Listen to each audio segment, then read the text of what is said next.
რაოდენობით ვარ. დიდი ხნის წინ გადაშენდა. ჩვენ ვარ. და იმედია ვიქნებით. კიდევ და კიდევ. ამისთვის ჩვენმა ახალგაზრდებმა, ჩვენმა ბავშვებმა უნდა იცოდნენ საიდან მივდივართ.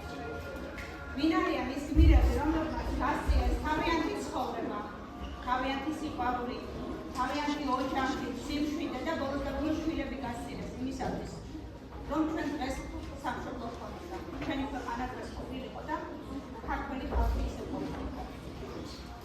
ერთ-ერთ ასეთ გმირზე მინდა მოვიქროთ დღეს.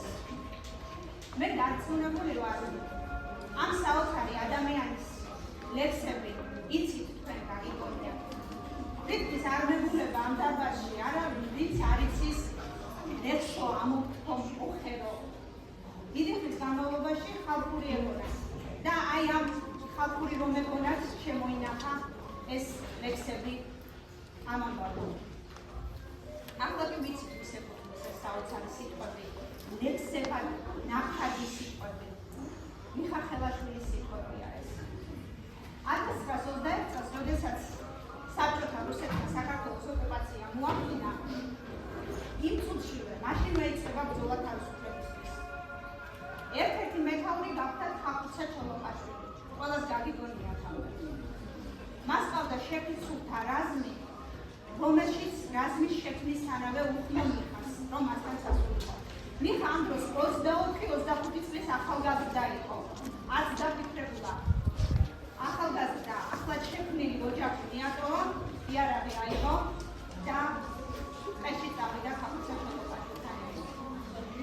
მაგრამ როცა ბრძოლას უკვე აზრი აღარ ჰქონდა გარკვეულ ეტაპზე, ხახუცე ჩოლოყაშვილმა შესთავაზა მას, რომ ემიგრაციაში წასულიყო მასთან. მაგრამ მიხამ მოარჩინა. საქართველოში დარჩენა ირჩია და საბჭოთა რეჟიმმაც ნაცადი ხერხით უხანათურად მოაკვლევინა მიხა. საკუთარ მეგობრებს მოაკვლევინა საკუთარ დაბადების დღეზე 25 წლის მიხა ხელაშვილი. მან იცოდა რომ მოკლავდნენ, მაგრამ თავის მეგობრებთან ბოლო ტრაპეზი შეასრულა მაინც. მე ვფიქრობ, რომ ასეთი უცნობი გმირები უნდა გააცოცხლონ ჩვენმა მოსწავლეებმა და უნდა იცოდნენ მათ შესახებ რაც შეიძლება გვერდით. ჩვენ ეს ვცადეთ დღეს, როგორ გამოგვივიდა, ამას თქვენ თავად ნახეთ. მიხა ხელაშვილი ხევსურეთის სოფელ ბარისახოს დიაკვანი იყო. სასულიერო პირი იყო, ანაფორა ეცვა, მეფის სწავლა, სამწუხაროდ. რეჟიმმა გახადა იძულებული, რომ ეს ახალგაზრდა ბიჭი ყაჩაღად გასულიყო, ეგრეთ წოდებული ყაჩაღად. რისთვის იქცა ყაჩაღად? იმისთვის, რომ უსამართლობა შეეძინა აფრიკა. იმისთვის, რომ შაველი ქალების ღირსება დაეცვა. ბოლო დაპირისპირება სისხლად ამ მიზეზით მოხდა. ტყეში ცხოვრობდა და ხახუცე ჩოლოყაშვილს განსაკუთრებით უყვარდა თურმე ხელაშვილები. იმედოვნებდა ხახუცა, რომ ყველაფერი რომ მშვიდობით ჩაიგდეს, მიხას ლექსების კრების აუცილებლად გამოცემი. და უბრალოდ იქაც თურმე ხშირად შეფიცულთა ვიდე, რომ მიხა ჩვენი კანის პოეტი არის. ხშირად საწერი მასალაც არ ჰქონდა და ხაზე კაწრავდა ლექსებს. არ დაგიკვირდება ეს ვაჟებ შაველას შემდეგ. ოჯახი, მიხას ოჯახი. გმირს ალბათმანაირი ოჯახი ვერც ეყოლებოდა. დედა, რომელსაც კუნესა არ დასცდენია, როდესაც სასტი გადაწამეს. და დასალო, რომელიც საქციელიც ათეულობით ვაჟკაცის საქციელის ტოლფასი იყო. მიხა, როდესაც მოკლეს, 3 კვირა დუშეთის პოლიციის შენობის წინ დაარქვეს. იმის საჩვენებლად თუ რა მოუვიდო და ვინც რეჟიმს შეეწინააღმდეგებოდა. ამართვის უფლებას არ აძლევდა. სალომე გაბედა, ხალხა გაბედა და მოიპარა პოლიციის შენობიდან ძმის ცხედარი. ამე ძულების შეუგროვებია ხურჯინში ჩაუწყლე დედის მოხსოვეს ხურჯინში და დედის საფლავის გვერდზე დაუმართავს გამგენილისას ძმის ცხედარი. მანამდეც არაერთი შევიწროება გადაიტანა მისმა ოჯახმა, მაგრამ როგორც უკვე თქვი, ალბათ უნდა გაეწყო თავისთვის.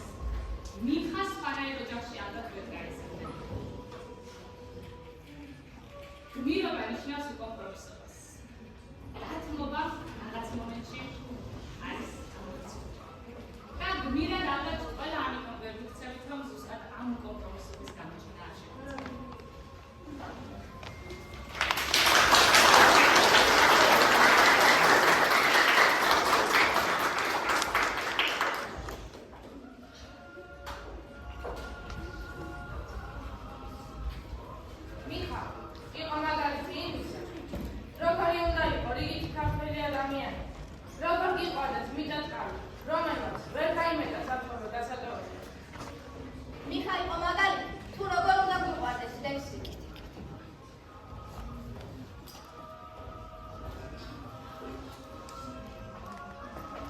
მაგალითი იყო, მეგობრებსაც მოგცეთ, რედისთვის როგორი შვილე უნდა ვიყო. ლექსის ნიჭი არ დაილევა ქართველ კაცში. დაე, მიხას ორი ნუ დალეული. მიხას სახელის ხსენებელი, თითოეული ახალგაზრდა მოწვევს იმას, რომ შეფუთთა ერების წევრები არ დამწყდარა საქართველოში. ქაქუთასა და მიხას ყველაზე მრავალთა ლაშქარი არ დამწყდარა და დაუსჯელი არავინ დარჩენილა. მიხას მკვლელები გასავანაში ექვსიცო ამჯერად ენსებოდა. მის დაგვდარბაზე სანამ ხატავდით საფასასწავლო განმწყვეტი მისულა სადიდაზე. მეორე მკვლელი მარცვალაშვილზე 1942 შური იძია გოგია დიმაშვილს, რომელმაც გასრულა მოუსწავლებას. ვერ მიცანი ბიძონა, მიხავა ხელაში.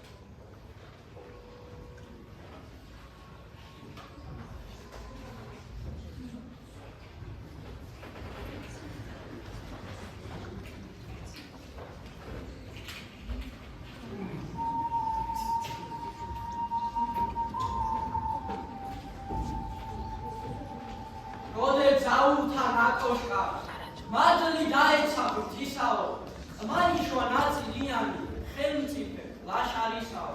ეს რა საკუთი გულით სომნია ხელა, ლექსა დაყარე დარდია მხელი, რამა დაშკოთა უფლის მსახური, პოეტობილი, რამ გაგახდე. კარგალი ვაჟას მოელის, მიხას მოელის ახალი. წინდება ჩვენი სამშობლო, ჭირი მოგშორდა სახალი. უკაცველებულა ჩემს ბილიკს, მოგდებ ზემოდან ნახავდი, მამუს დიდება რომელსაც მეორე მეტად სახავ. ლექსო, ამოხტო მოხერო, თორო იქნება უკდებოდე, და შენ კი ჩემსა მახსოვრო, სააქაოსად შებოდე. იმღერენ ჩემები სწორები, თანდურის ხმაზე ხვებოდე, ქვეყანა მხიარულობდეს, და მე საფლავში მყებოდე. ჩემო სახელო ამ ქვეყნად, დიდხანსაც ივსენებოდე, ჩემო ნათქვამრო სიყვანო, ნეტარი გაქვეყნდებოდე. შენ, ჩემო საფლავისკარო, შენამც კი აყოლდებოდე, სახლო არ დაიშლებოდე, ცოლო არ გასთხოვდებოდე. ერთ ეგეც უნდა ვიკითხო, ჩემს სიკვდილს ვინ იტირებსა, ვინ ჩამააბნევს რემლებსა, საქმეს ვინ გაიჭირვებსა. ამასა ვფიქრობ და გულიცა ამასვე ანამდვილებსა. დედის მეც ჩემი სიკვდილი არავის აადირებსა.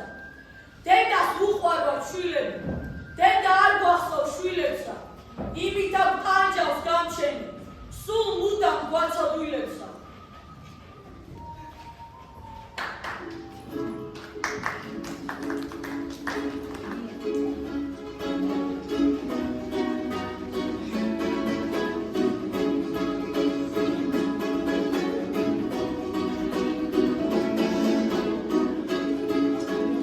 Ecco di cosa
მისი სიტყვა გაგვიკვდა, სახელი და სამარის კარიც აყოლა. ის დაბადებისა და გარდაცვალების დღეს ხელაშვილის საფლავთან იკრიბება ელი და ბელი. ის, ვისთვისაც ვიფასი აგმირის ცხოვრება და მისი სახელის უკუდაუყოფა. დადის მის ლექსი ხალხში და დააჭარებს არა მხოლოდ პოეტური რითმების ნამაზს, არამედ ისტორიას, ბოლშევიკების წინააღმდეგ, მებრძოლის ჯიშს. ზოგჯერ დება ესეთი განაცხადი ადამიანისა და ერის ცხოვრებაში, როდესაც არჩევანის და სადგან მოეზადები, ვიხა ხელაში 19-20 ახალს, მირია მხოლოდ თავისიანი შემიძლია კი, რადგან მან არჩია ბრძოლა მაშინ, როდესაც კარგად დებოდა მომავალი დასასრულის სიკვდილი იქნება. ერთი სახელი თითქოს გასაოცარია, თუ რა საშიშროება უნდა ყოფილიყო უსალმაზარი საბჭოური იმპერიისთვის ერთი მშაველი კაცი. მაგრამ დიახაც, რომ საშიში იყო, დიახ, საფრთხეს უქმნიდა რეჟიმის გავრცელებას. 20 წლის ბიჭმა იმ თავითვე ამოიცნო, თუ რა შენდებოდა და იქმნებოდა. ერთ დღეს სოფელ ჩარგლში საბჭოში მიხა იანანის ხელში შევარდა. ყველა იქ მყოფის დაყარა და კაბინეტიდან ლენინის პორტრეტი ჩამოსნა. ფეხით გაქრა. შემდეგ კი სახურავზე ავარდა და დამოუკიდებელი საქართველოს დრო ჩააფრიალა. შენ სურათს ახალ ქრისტეო, ეს თაყვანსაც ემინები, ვით პირველ ყოფილ კერპის ყველას თავს ახრებინები. შენი სახელით წიგნებსა, სოფლებში არ ბენინებენ, ვინც არ დილოცავს სიმხავსა, ჩეკაში ათმენინებენ. მარქსისტთა სახარებასა, წირვაზე ასმეინებენ, თავად საქმილოს მიირთმენ, სხვებს მარხვას აჭერინებენ.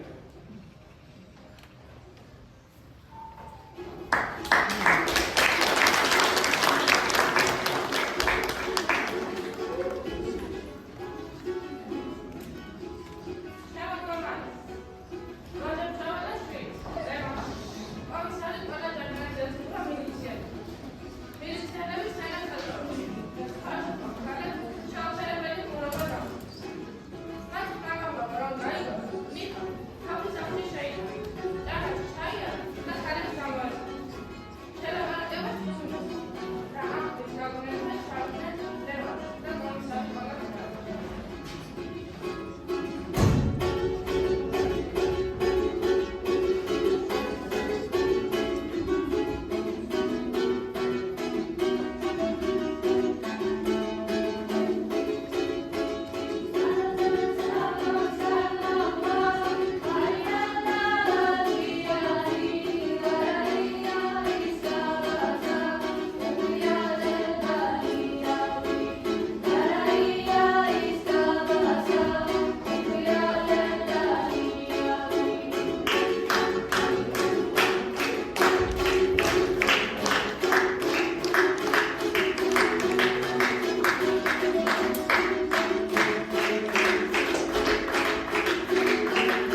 ჩვენ წყალობა. იგი და ხმაზეცია მრავალი კალთა გადმოამყაროს ქართველებს. ეს სამშობლოს მიწას გაუმართოს, იმ მიწას, რომელზედაც ეკვითას ვერ დაწყდა გასწავლას. გაიგები, მებიგავცელ რომ მიწაში შენუღარ. იქნება მართლა მეც მიმიწვის თავი. ჩემთან მეგობრობის გამო. ღმერთმა მოიქცევს ავკოტით და სასულები. მიხა, გამიგონე, სამაშობლი ქართულ სახელს, მოგკრავი.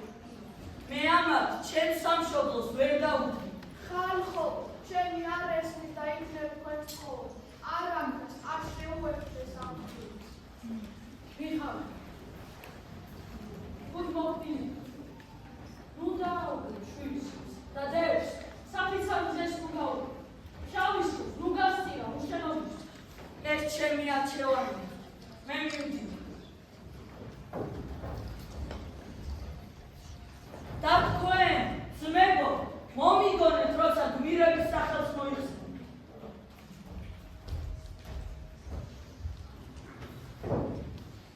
შენი დრო მოკლეს სიცოცხლე ერსა და გუშმა შეშუხდა ახალგელ მიხას სახელი ერის კვალზე შედუხდა ქართულსა ჩოლო ყარშული ოეც გეძახდა კარისა ვეჭის პოეტი მქვიაო სამშობლოს tis და ვარისა უგა გალპურებს მიხავ ნაძირალების წოდი წრისგან ქალაქით მოკლო გულში ათასჯერ ცოცხლი გვინავენ შენი ლექსები არ გვანენ ყაჩაღისასა რებიც კი შემოგირიბდნენ კაცს უბედური თვისასა ხოლო მიხას ძალაყოფილა სიკვდილისთვის მუდმივი ძალობითა და სირთულეებითა ხელაშვილის ოჯახს ერთერთი წევრი ვერ გადაუშვეს ენასა და შემეძლო მისი და სალომე და სიდე იძულებული იყვნენ ტყეში გასულიყვნენ სალომე შვილებს ყიდობაში წავდა და ტყიდან უყურებდა ასევე კიდევ ხედავდა როგორ გამქონდათ მისი ოჯახი და ის მწირის საარსებად გაჩნდა ის ოჯახი განსაკუთრებულ სილკას კი მიხას დედას აგებინებდნენ მას გმირის დედობის სასტიკი წამებით მოუკლეს 86 წლის დედა, რათა ის ტყიდან გამოეყვანა. დედის დაკრძალვაზე მივიდა თავიდან ფეხებამდე ირაკში ჩამჯდარი ხელაში. წელზე ყუმბარებს შემოჭრა. დაიტირა დედა და უკან გაბრუნდა.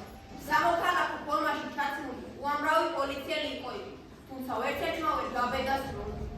ძალიან მარტივი იყო შვილის ზება და დედის სისხლის აღება ხელაშვილის, მაგრამ მან მხოლოდ ლექსი გამოგზავნა ტყიდან. დედა სიკვდილზე დაწერილი, წერია შაქ და ქრისტე. სინათლის ხივი გამიქრა, ბნელით მაიცო მიწაო, სისხლი და ცოდვით აისო მხარეო არა გვისაო. გეწია ფშავის არეო დროება წინაჟმისაო როდესაც დედის კალთაზე ხანჯლით აკლავდნენ შვილსაო შორს მიდიოდა ტყვიარი, სალეკო ბილიკისაო, იხოცებოდა მრავალი ქრებოდა შუქი მზისაო. ხალიკი გათავდის კაცის და სამართლად კვდრისაო, მაგრამ არ იყო არც მოკლა ძილაცისაო. ეხლა აღარ ვსვენია, აღარ ხათრია ღვთისაო, ჩემს სამუქრაოდ მოდიან, ტყვები ლაშარი ჯვრისაო. არ ვიცი თან ზენია დედა რა ჯამის თვითა მერთმა ხორცის ფშავშია ცხოვრობი ქურდობით ამოაწყვე, არც ციცუიქა. დედა მამიკლეს მოხუცი, 64 წლისაო, ავად მოკლეს დედაო, შაჰბრადის აღარვისაო, ფშავლები გბანენ სისხლითა, ცრემლი დაბანელ პირსაო, რომ დაგკრეს, დაიქნესებდი, დაინატრებდი შვილსაო.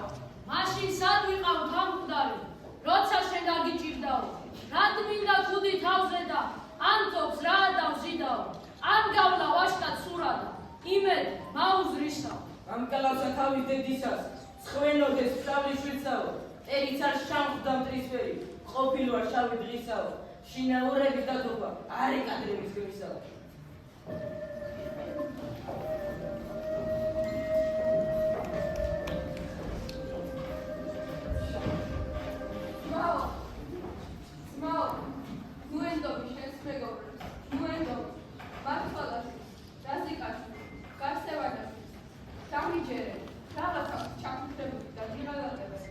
დაო სალომე ნუ ჩავა ეგენი მე სროლას როგორ გამიმედავ ან როგორ დამასწრებ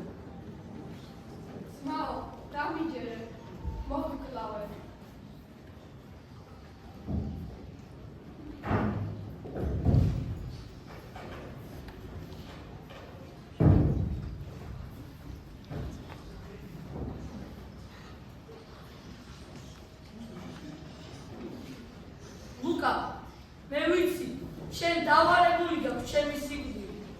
Რაღაც სხვა მომკლავს. გამომისვი ხელში ერთ სამართებელი და იჯილო შენალი ძმაკაცი. მაგას როგორც ძმასავთ შენოჩი ხამაჩ იმისთანა ჩემი ძმას არ მოუწი მაგას როგორ არ დაგეხო მაგრამ თუ მომკლავ იმათი ხვით არ მომკლავ შენი ხვია მესროლით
ცასეხადა წყლის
დაჩეხილო საქართველო. მე რე უკმალოთა